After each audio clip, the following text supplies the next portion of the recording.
Assalamualaikum warahmatullahi wabarakatuh. Halo sahabat sejuta kisah. Mudah-mudahan kabar Anda di hari ini masih selalu fine dan selalu dalam lindungan Allah Subhanahu wa taala. Amin amin ya robbal alamin. Kembali berjumpa dengan kami, channel yang selalu menyuguhkan cerita-cerita misteri yang menarik untuk Anda simak. Seperti kisah berikut ini yang sudah kami siapkan untuk Anda. Sebuah kisah nyata misteri yang berjudul Diseruduk Siluman Manusia Berkepala Kuda. Sore itu saya baru saja selesai menyiram tanaman di pekarangan rumah ketika seorang kerabat berlari tergopoh-gopoh menghampiri. "Mas, Pak D mas," ucapnya dengan nafas tersengal. "Pak D ditemukan pingsan di ladang." Mendengar itu sontak saja saya taruh gembreng air dan bergegas menuju rumah Pak D yang berjarak 10 rumah dari rumah saya. Setiba di rumah Pak D, para tetangga sudah berkerumun menjejali balai bambu tempat Pak D dibaringkan. Napas Pak D turun naik tidak teratur, tanda kalau dia masih hidup. Hanya saja tatapan matanya kosong, tak berkedip barang sedetik pun. Wajahnya juga tampak pucat pasi dengan leleran keringat di sekitar leher dan dahi. Namun ada satu yang aneh, di dada Pak D seperti ada bekas luka lebam. Bentuknya lingkaran besar seperti tanda lahir, namun warnanya putih pucat. Dan seperti yang orang-orang tahu, benda itu tidak pernah dimiliki Pak D selama ini. Maka sudah bisa dipastikan sesuatu yang ganjil telah terjadi pada Pak D. Terlebih lagi, Pak D tidak memiliki riwayat sakit apapun. Sementara menurut pengakuan tetangga yang menemukannya di ladang, dia sempat bertegur sapa dengan Pak D sebelum dilihatnya tubuh jangkung Pak D menggelosor di tanah. Alih-alih memanggil dokter, Bude meminta 3 keponakannya termasuk saya untuk sowan ke rumah Pak Kiai. Sampaikan ke Pak Kiai, Pak D butuh disuwuk. Disuwuk adalah istilah Jawa untuk pengobatan alternatif. Begitu pesan Bude yang kami sambut dengan anggukan hampir bersamaan. Selepas maghrib Pak Kiai datang ke rumah Pak D. Sejenak dipandangi tubuh Pak D yang setengah sekarat. "Coba ambilkan segelas air putih," titah Pak Kiai yang langsung dipenuhi sama pemilik rumah. Karena dirasa sangat pengap, Pak Kiai akhirnya meminta agar para tetangga dan kerabat Pak D yang masih berkerumun untuk sedikit mengambil jarak. Dan setelah agak longgar, Pak Kiai mulai memejamkan mata sambil merapal doa-doa di hadapan segelas air putih yang sudah disediakan. Beberapa menit selanjutnya, orang-orang yang berkerumun dibuat riuh ketika mendapati tanda putih pucat di dada Pak D berangsur memudar setelah disiram air doa dari Pak Kiai. Sisa air dalam gelas kemudian diminumkan ke mulut Pak D yang masih belum sepenuhnya sadar. Tidak butuh waktu lama, mata Pak D akhirnya mengerjap-ngerjap dengan disertai batu kecil. Seisi rumah pun mengucap hamdalah secara serentak, termasuk Bude yang sampai menangis sesenggukan saking harunya. Setelah suasana sedikit lebih tenang, Pak Kiai kemudian meminta Pak D untuk menceritakan apa yang sebenarnya terjadi sore tadi. Sehabis menenggak segelas air putih yang disodorkan oleh Bude, Pak D pun mulai bercerita. "Seperti biasanya, pada asar saya mesti turun ke ladang untuk mencari pakan ternak dan ngasih pupuk buat jagung dan sawo. Semula saya memang sudah banyak firasat aneh.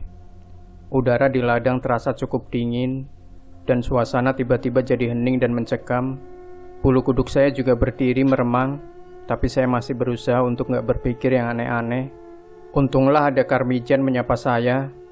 Saya sedikit lega karena akhirnya saya tahu kalau saya tidak sendirian di ladang seluas itu. Beberapa saat setelah Karmijan berlalu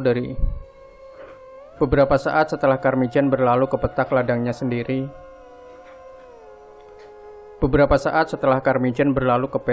sendiri. Saya mendengar ada suara gedebak-gedebuk dari arah utara ladang, seperti suara orang berlari. Benar saja, saat mata saya betul-betul mengawasi arah suara itu bermuasal, sesosok orang berlari tunggang langgang. Karena hanya Karmijan yang ada di ladang, saya sempat mau berteriak memanggilnya, tapi suara saya tersekat di tenggorokan. Tubuh saya juga mendadak tidak bisa digerakkan sama sekali. Saya hanya bisa berdiri mematung dengan kaki mulut terkunci. Hanya mata saya yang masih awas mengamati sosok dari utara itu. Semakin dekat sosok itu menyongsong saya, dan semakin jelas sosok aslinya yang berperawakan manusia tapi berkepala kuda. Saya semakin tercekat, ingin rasanya meronta, tapi tidak ada daya apapun yang saya miliki untuk sekedar berlari. Salah satunya yang bisa saya perbuat adalah membaca ayat kursi dalam hati berulang-ulang, berharap sosok itu tidak jadi mendekat. Tapi apa mau dikata, sosok manusia berkepala kuda itu akhirnya berdiri persis di hadapan saya. Hidungnya mendengus-dengus dan sesekali meringkik. Ya, benar-benar bertubuh manusia, tapi kepalanya kuda. Sekejap kemudian, sosok ini menyeruduk dada saya dengan kepalanya sekencang-kencangnya. Saya terjengkang ke tanah. Sebelum saya benar-benar pingsan, samar-samar saya lihat sosok itu berlari lagi entah kemana. Kami mendengar cerita Pak D dengan nafas tertahan saking ngerinya, kecuali Pak Kiai dan Karmijan, yang sedari tadi hanya manggut-manggut saja. Apa sebelumnya siluman itu nggak pernah muncul di ladang deh? Tanya Pak Kiai. Nggak pernah Pak Kiai. Selama ini nyatanya ya nggak pernah terjadi apa-apa, jawab Pak D mantap. Mungkin hanya lewat, cari tempat tinggal baru, ucap Pak Kiai yang diam-diam juga diamini oleh seisi rumah. Namun berbeda dengan Karmijan, yang dari gestur tubuhnya terlihat sekali kalau dia sedang gusar. Paling tidak demikianlah sejauh yang saya perhatikan. Pak Kiai, kini Karmijan mulai angkat suara. Yang dipanggil pun menoleh dengan sorot mata penuh tanda tanya. Saya sebenarnya sudah 2 kali ngelihat penampakan siluman kuda itu berkeliaran di ladang. Oh ya, sampean diganggu? Nggak pernah Pak Kiai, sebab bukan saya incarannya. Sebentar, saya belum mengerti. Saya sebenarnya tahu kalau siluman itu adalah jelmaan dari adik tiri Pak D yang ambil pesugihan. Dia masih menaruh dendam sama Pak D terkait dengan tanah warisan. Dari mana sampean tahu? Saya teman dekat adik tiri Pak D. Seisi rumah kembali dibuat riuh dengan pernyataan Karmijan. Dan usai kejadian itu kami lebih berhati-hati.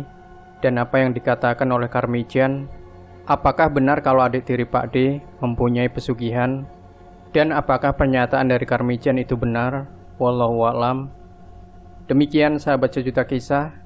Jangan lupa berikan komentar Anda, like, share video ini, subscribe channel Sejuta Kisah, dan kembali nantikan cerita-cerita misteri terbaru dari kami. Wassalamualaikum warahmatullahi wabarakatuh.